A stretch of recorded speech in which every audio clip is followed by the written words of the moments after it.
Welcome, advocates, to another episode of the Leading Equity Podcast, a podcast that focuses on supporting educators with the tools and resources necessary to ensure equity at their goals. Today's special guest is a brother of mine. I'm so excited to have him back on the show.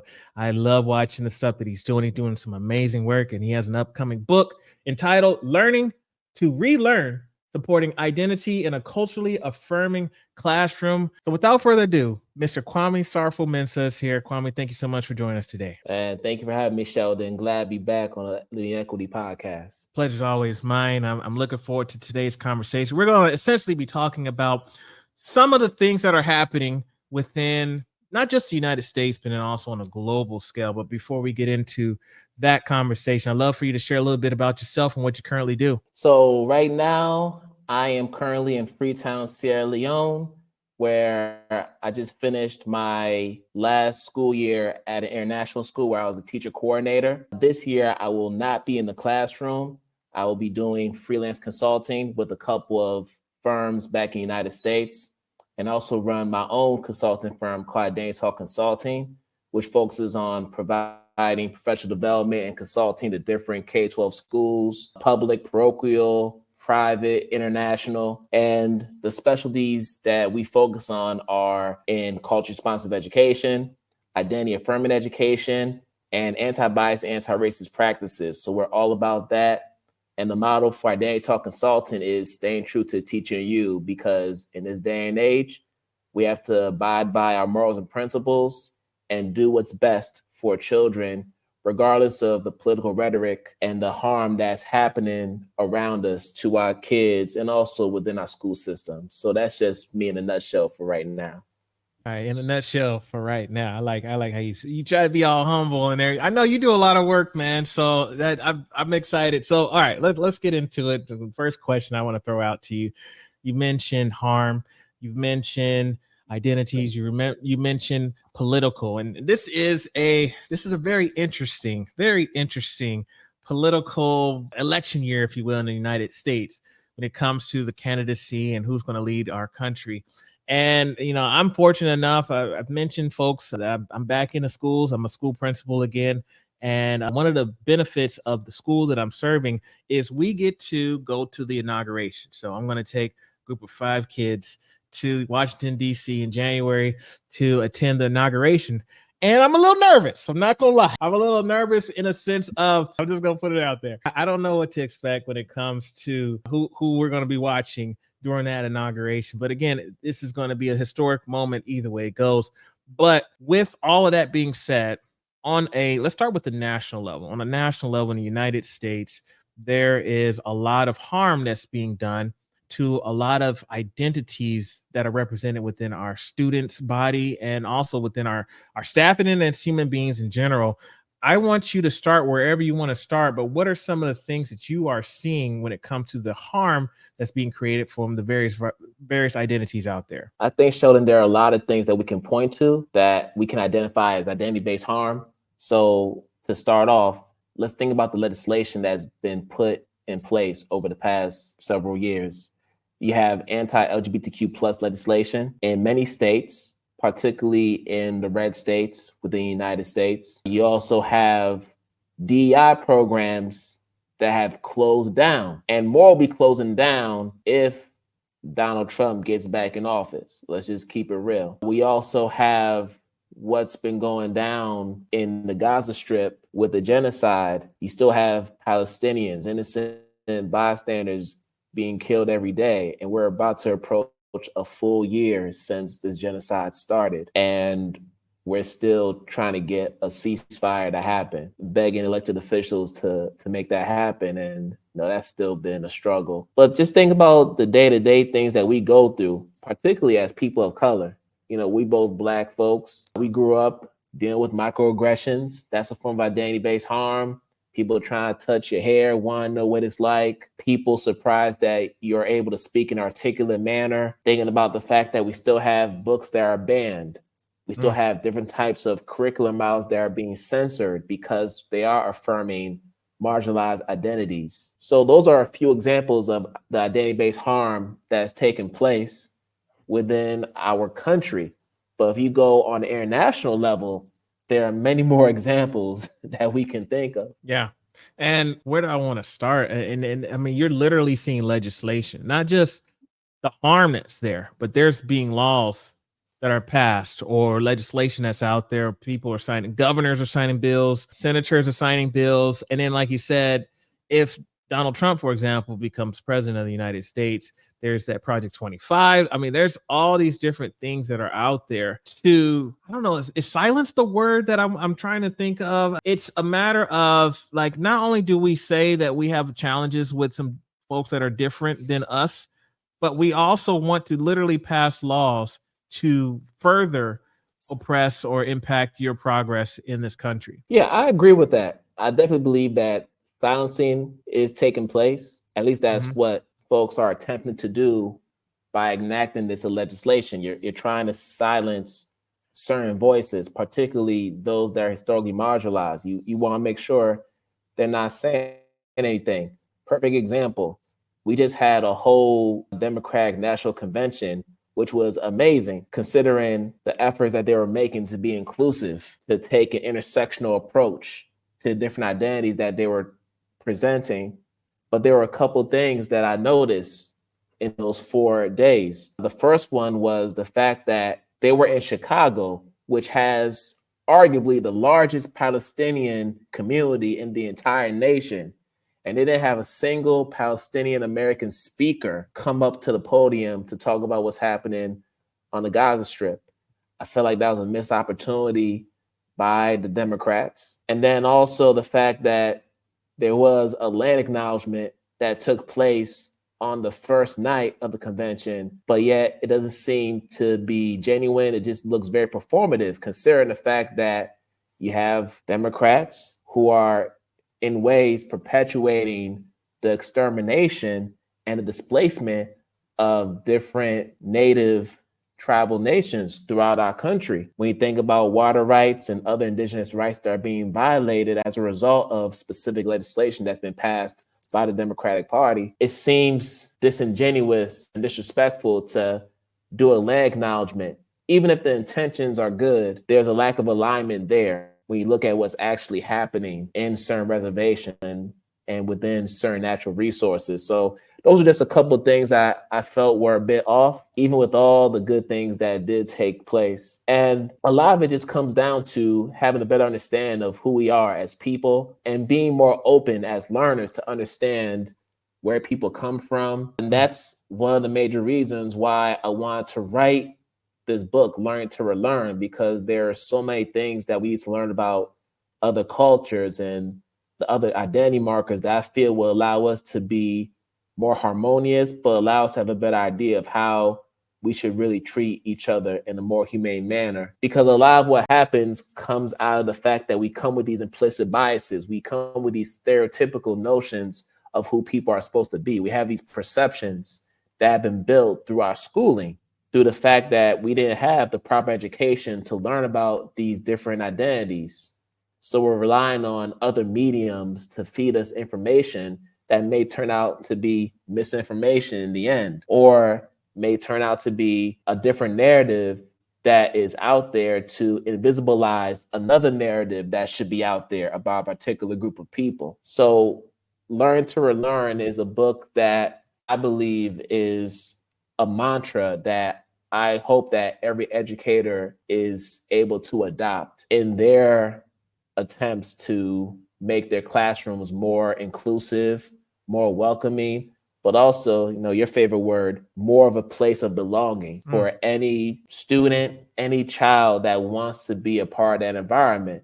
We have a responsibility to do that as educators, not just classroom teachers, but also paraprofessionals, other support staff members, school leaders and administrators also have to play a major role in how we get that done. So it's having culturally responsive learning taking place. It's also being more intentional about doing things in a social emotional learning manner, which does have an A-bar lens. That also means being serious about taking a more restorative approach to discipline and looking at the different policies that are already in place that could cause or is causing potential harm or harm on different groups within your school. So there are a lot of things that we can do to really drive that home. But it starts with building capacity and having the intrinsic motivation to do it, because we know that that's the humane thing to do. So more than anything, learn to learn is about how we can be better humans as teachers, so that our students, regardless of what their identity markers are and what they bring to the table, can thrive in our learning environments. I love this answer, because initially when I was listening to your responses, some of the thoughts that came to my mind is like, okay, you watched the Democratic Party National Convention, and you felt like there was some good stuff there, but then there were some missed opportunities. And it made me start kind of thinking, like, is it a possibility that best intentions, let's just say best intentions, because I don't know what the Democratic Party is, I don't know what they're thinking, right? So let's just call it best intentions. But is it a line where folks might be too afraid of being I have to be so politically correct that if I say the wrong thing or acknowledge too much in one area, then I'm going to lose folks, especially in a voter, like in this time I got to get votes. What are your thoughts on That's right. Is there a danger there? I mean, what are your thoughts there? I believe that's the case, because that's what's been going on for several months. We think about some of the more progressive elected officials on the Democratic side, who we would expect to be a bit more vocal and more transparent about what's going on the Gaza Strip. They've been using a lot of politically correct language. Yeah. And I'm not going to sit here and spit out names, because that's really not the purpose of why we're here. But people who have been following along know who those people are. And a part of it is America as a whole. And this transcends political parties and affiliations. They have an allegiance to Israel. And because of this allegiance, they're making sure that they maintain that relationship with them, so that it doesn't lead to other things that could potentially happen on the political front. Now, the problem with this is, as they're holding it in this one instance, like I mentioned in the beginning, you still have young Palestinian children getting killed. There's still people who are in the crossfire of what's going on in this genocide. There's a whole colonial history that's being ignored. When you think about Israel and Palestine, the fact that Israelis have occupied Palestine since 1948. We talking 75 years of colonial occupation. So this didn't start October 7, 2023. Right. This has been a buildup. Right. It's been a buildup. So for me, it's more about the fact that we can't ignore the fact that you have kids who are as young as my son's age. I got two sons. I have one that's 6 and one that's 16 months. Children that are around those ages who are losing their lives because of the crossfire. That alone should be enough for us to put a stop to it, irrespective of political differences. And it's the same. I think it's analogous to what happens in our schools. We may know that our school should have an AP African American Studies course, or maybe it's an AP Asian American Studies course, or an Indigenous Studies course, or even an ethnic studies class. But if we start to teach it in our classrooms, we know it could lead to some vitriol coming from the other side that could potentially put our jobs in danger. We've seen this happen during this anti-CRT trend that we've been in. Critical race theory. Example. Right? Critical race theory, okay, but all the CRTs we want to think about. That's we got to be clear. The race theory that has the CRT acronym is a threat, or considered a threat. And we've had teachers lose jobs. Yeah. We've had teachers forced to resign from positions, whether it's principalships, whether it's DEI coordinators for different districts, humanities teachers, science teachers, ELA teachers. There's too many examples. You could Google it and you'll see a headline about a teacher losing their job, or having to go in front of the school board to answer questions. I got friends who are getting harassed on social media for speaking up on behalf of kids and doing things that we know are right by kids. So there's still a lot going on. And I feel like we're at a stage where, of course, within reason and with strategy, we have to be very transparent about what is happening, because too many students are being harmed by the actions of others. And if we continue to not say anything about it, or if we continue to be scared, I mean, the fear is never going to go away. Even when you speak up, you're still scared, but you know what you're doing is right. More and more students are going to be harmed. So the way I look at it, we got to do what's right by kids. I mean, that fear will always be there. I hear you. Okay.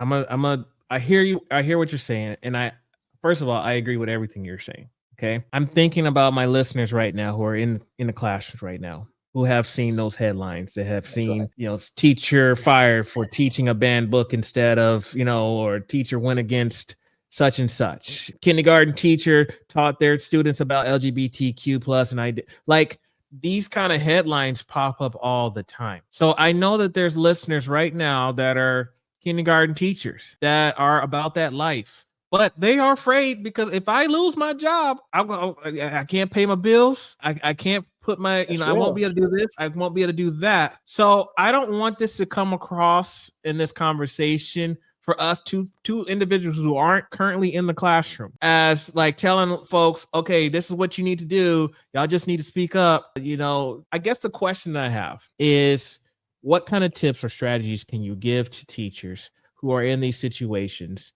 that want to speak up, that want to provide that coaching and affirming classroom, but still worried about the repercussions that they might be faced with for going against the grain, if you will? Well, thank you for sharing that caveat, Sheldon, because in no way do we want people to just go rogue and lose their jobs. That is not what we're promoting here today. So if that's how it comes across, I apologize for that. Here's what I will say. You have to understand where you are. So I'll use myself as an example. When I was in the classroom, I was at a school where if you were a bit too vocal about things that were going on, you could be at a doghouse with the principal. And I found myself in the doghouse quite a bit just for speaking up and for advocating for my students. And I was a teacher who came to work every day. The test scores for my kids were always at a high level. Students were growing every day. So I had a pretty good reputation already, but because I was being too vocal, I ended up getting in trouble, even though I was doing pretty much everything right with my job. So I would say this is where parents could play a major role. You need to make sure that you're having conversations with parents and let them know what's happening in the classroom, because they can't fire parents. Your school district can't fire parents for what's going on.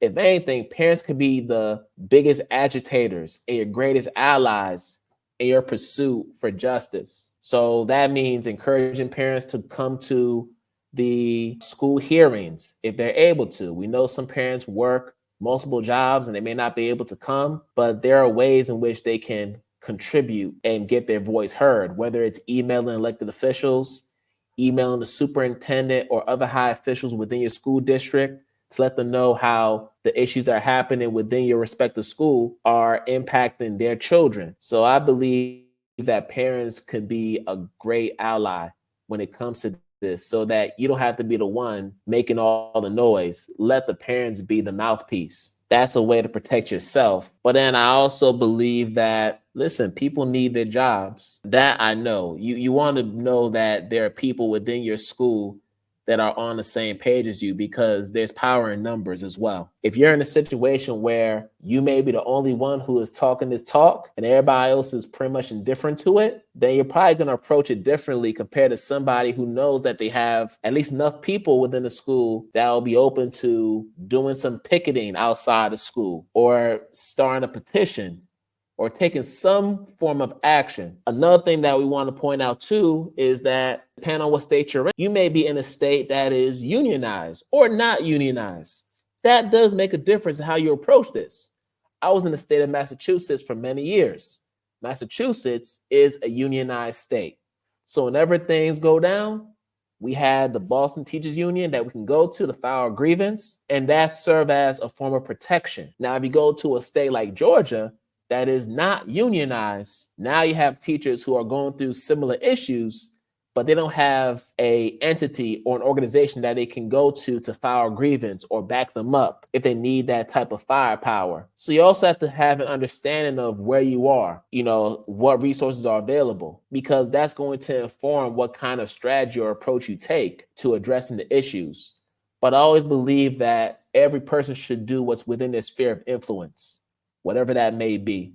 So maybe you're not going to be the one that's going to be vocal or in the front lines. Maybe you're somebody who is going to help spread the word on social media or pass the word to people in your other neighboring schools. Maybe you're somebody who is holding meetings with parents off of the school network so that you're not being tracked. Yeah. And you're having some real transparent conversations about concerns that your parents may have with the school district or concerns that you have about the school district that you feel parents should know about. It could be as simple as having a newsletter where you are sharing with parents different resources they could take advantage of so they can have more of a voice when it comes to their children's education.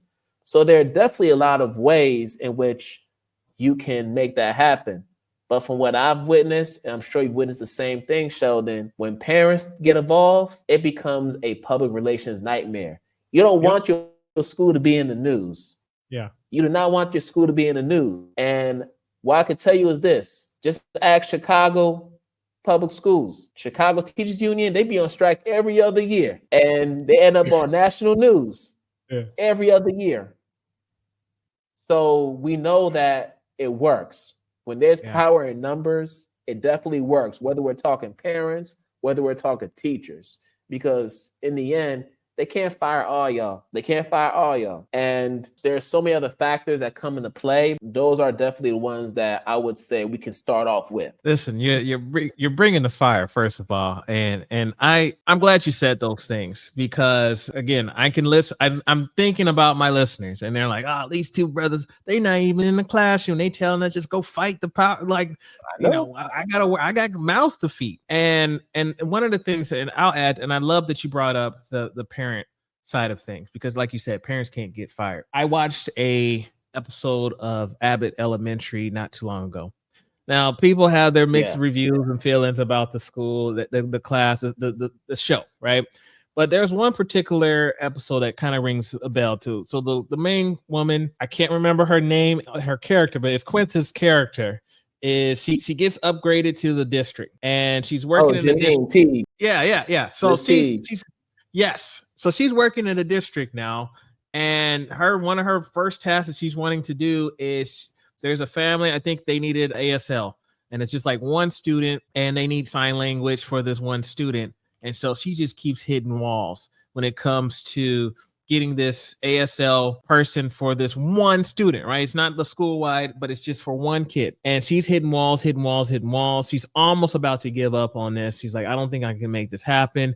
But she gets some words of encouragement.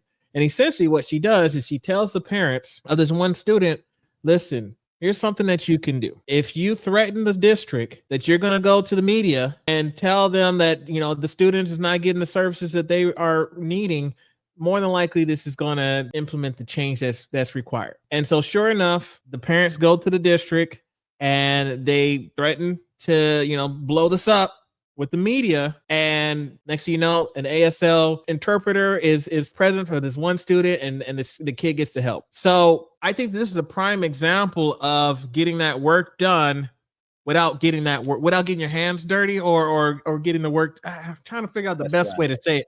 You know what I'm saying? It's like the change happens. For me, it's like, I don't care how the change happens. It just needs to happen. And so if it means that I can just guide somebody and provide some support from my educational background, I understand the jargon, understanding the system, understand how things go, but I can utilize my brokerage power in order to support a student, even if it's just that one kid, but be able to do that in a sense to where, like you said, don't end up on the news. Like, schools love to be on the news, but they don't want to be on the news for the wrong reasons.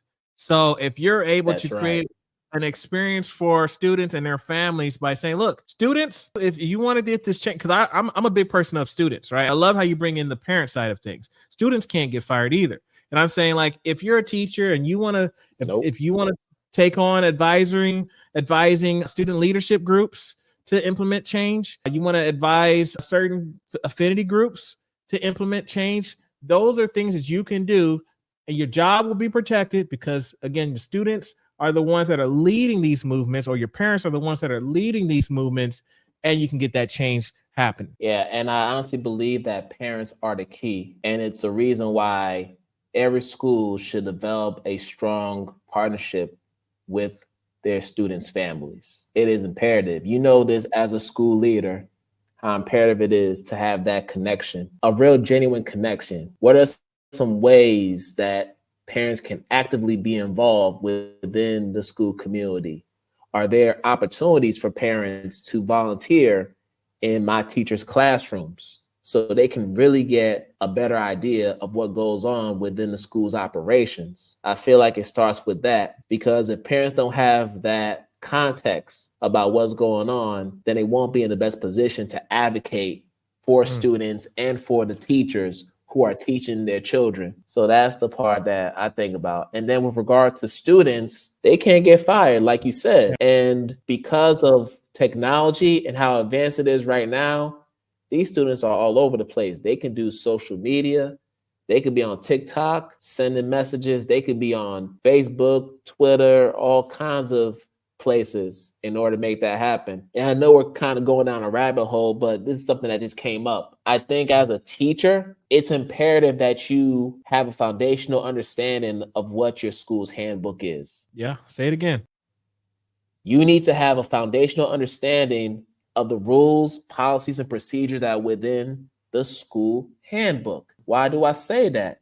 Because that is your ammunition, just like it is the ammunition of your school district to use that same handbook to impose penalties on you for different things. You got to know what's in there so that you can better advocate for yourself. And that's what's going to allow you to strategize and figure out the best way to help your students, because those are the things that will let you know how far you can go and where you need to hold yourself back. So that's the other thing I want to make sure I mention, learning the handbook. I know we sign it every year and we just kind of put it to the side, but I'm telling you, it is a very useful tool if used properly. Okay, talking about the handbook, because I don't think we're going down a rabbit hole. I think this is a valuable conversation in regards to adding that in. So let's say I'm familiar with the handbook and I recognize that maybe the dress code policy it impacts a lot of our girls and maybe it negatively biased towards other areas, or I can see some of the language within that handbook, it negatively talks about certain groups. I know who you're talking about in this handbook, or this is culturally biased. So not only is it important to learn the handbook from a policies and procedures standpoint, but I think it's also important to review the handbook to see if there's some discrepancies within there that are impacting a lot of groups of identities, especially, I mean, sometimes our handbook's been created from the first day of school, like when school was incepted, and nothing has changed. Yes. And so now maybe there's time for us to revisit our mission statements or revisit some of those procedures, because it may not be reflective of today's current landscape. So I think you bring up some really good points. I agree. Yes, it's important to do that. And also, depend on where you are. You may be in a school district that has a DEI policy. Most school districts that I know of have at least a mission statement that talks about the importance of diversity, equity, inclusion, and belonging within schools, something of that ilk. And you may be in a school district where, as a school leader, you could be assessed or evaluated based on how well your school is adhering to said mission statement. So we get evaluated as teachers every year, and there's different things that we have to look for in the rubric. Guess what? School leaders get evaluated too.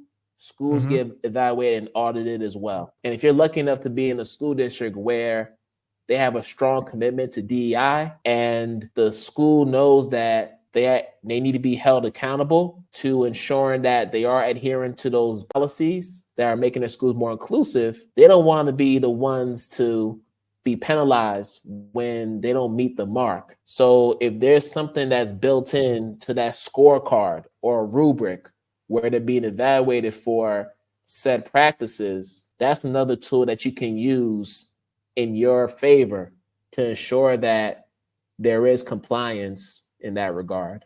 Listen, I tell you one thing, Kwame, it's I always look forward to any opportunity I get a chance to share the same space with you, because you bring in such valuable knowledge and just perspectives that I really do appreciate. And just this short period of time, I've learned so much, and you've given me so much to think about. And for our listeners, I'm assuming that they're probably feeling the same way. So I learned a lot, and I definitely consider you as providing a voice in leading equity. I'd love for you to take us home with one final word of advice that you want to give to our listeners out there. It's the same word of advice I give to any teacher or any client that I work with. Stay true to the teacher in you, especially during this day and age. We know that there is always a high risk of losing your job. We talked about that for the past half hour plus, but you need to make sure that you're teaching or running your classroom in a way that is authentic to you, that aligns with your morals and principles and what you believe is right by students and is right in your heart. As long as you're leading with your heart and doing what you know is in the best interest of students, you got to follow what's in your gut, regardless of what's around you. It's going to come with some tension, but essentially it is part of the work and part of our responsibility as identity affirming educators, as educators who are all about centering the humanity of students. We have a responsibility to support our colleagues who may not be on the same wavelength as we are in terms of their capacity. So that's where learning to relearn comes in. We have an opportunity to educate. And when I say educate, that doesn't mean that we are doing all the work for our colleagues, particularly our white colleagues, but we're there as support partners in their own capacity building journey. We are letting them know that there are resources available, but they got to put the work in, because essentially the burden of labor has to be on their shoulders. And we know that. Loving it, man. I appreciate it so much. If we have some folks that want to connect with you, what's the best way to reach you online? The best way to reach me is at identitytalk4educators.com. That is the main website for Identity Talk Consulting. That's where you'll also find all of my social media channels. So Instagram, LinkedIn, Twitter, or X, wherever you call it, Facebook. I'm everywhere. But also, for those that are curious about what's in this new book, we have a landing page website for the book at learningtorelearn.com. Over there, you'll be able to get an overview of all the chapters that will be in the book. And as an early gift to you all, while you're waiting for the book to come out in November, you can get access to free learn resources that help you build your capacity around the different topics and different groups of people who are being spoken about within the book. So learningtorelearn.com. Make sure y'all check it out. All right, folks, and we'll leave all the links in the show notes as well. But definitely check out my boy Kwame's work. He's doing some amazing things. Kwame, it's been such a pleasure having you on. Thank you so much for your time. Man, I appreciate you, Sheldon. And once again, congratulations to you on starring that second book. Yes, sir. Ooh. Yes, sir. Yeah, man. Thank you.